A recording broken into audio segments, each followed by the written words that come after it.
প্রায় 4 মাস আগে আমার আইডিতে কেউ একজন ফেক ফলোয়ার মেরে দিয়েছিল। আবার কে মেরেছিল আমি জানতে পেরে গেছিলাম, কিন্তু আবার কালকে রাতে একজন ফেক ফলোয়ার মেরে দিয়েছে আমার আইডিতে। যে এইসব কাজগুলো করছে তার মনে মনে প্রচুর দুঃখ হচ্ছে। আমি ভিডিও বানাচ্ছি কিন্তু আমার ফলোয়ার হচ্ছে না। হিংসেতে করেছে কি খুশিতে করছে তোমরাই জানো।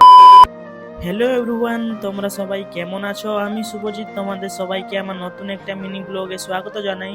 সকালবেলায় মেঘলা মেঘলা আকাশ ছিল, তাই রুম থেকে বেরোনোর সময় হাতে রেইনকোটটাও নিয়ে এসেছি। কখন বৃষ্টি চলে আসবে কে জানে। যারা নতুন ব্লগগুলো দেখছো কিন্তু ফলো করোনি, একটা ফলো করে আমার ছোট্ট একটা পরিবারের সদস্য হয়ে যাও। রিসোর্টে এসে কাজ শুরু না করে বসেছিলাম, ডিম শেষ হয়ে গেছিল। আর একটু আগে 2 পেটি ডিম আছে, সেখান থেকে ডিম বের করে সেদ্ধ করতে বসিয়ে দিই। 1 ঘন্টা কাজ করার পর আমার সমস্ত সেটিং রেডি হয়ে যায়, কিন্তু একটা বড় প্রবলেম হচ্ছে এক গাদা বাসন এখানে জমা হয়ে গেছে। আজকে ধোয়ার লোকটা আসেনি, আমাকে ধুতে হবে। ব্রেকফাস্টের দিকে বন্ধ হয়ে গেছিল, কিন্তু স্টাফদের জন্য চা ছিল না। আবার চা বসিয়েছি, চা বানাবো এখন। আজকের মতন এখানে ব্রেকফাস্ট বন্ধ হয়ে যায়। আমিও আর বেশি দেরি না করে চলে আসি বাইরে। বাইরে এসে দেখি প্রচুর পরিমাণ বৃষ্টি হচ্ছে। একটা অটোতে উঠে পড়ি আমি। আজকের জন্য এইটুকু, দেখা হচ্ছে পরবর্তী কোনো ব্লগে। সবাই ভালো থাকবে, সুস্থ থাকবে, টাটা।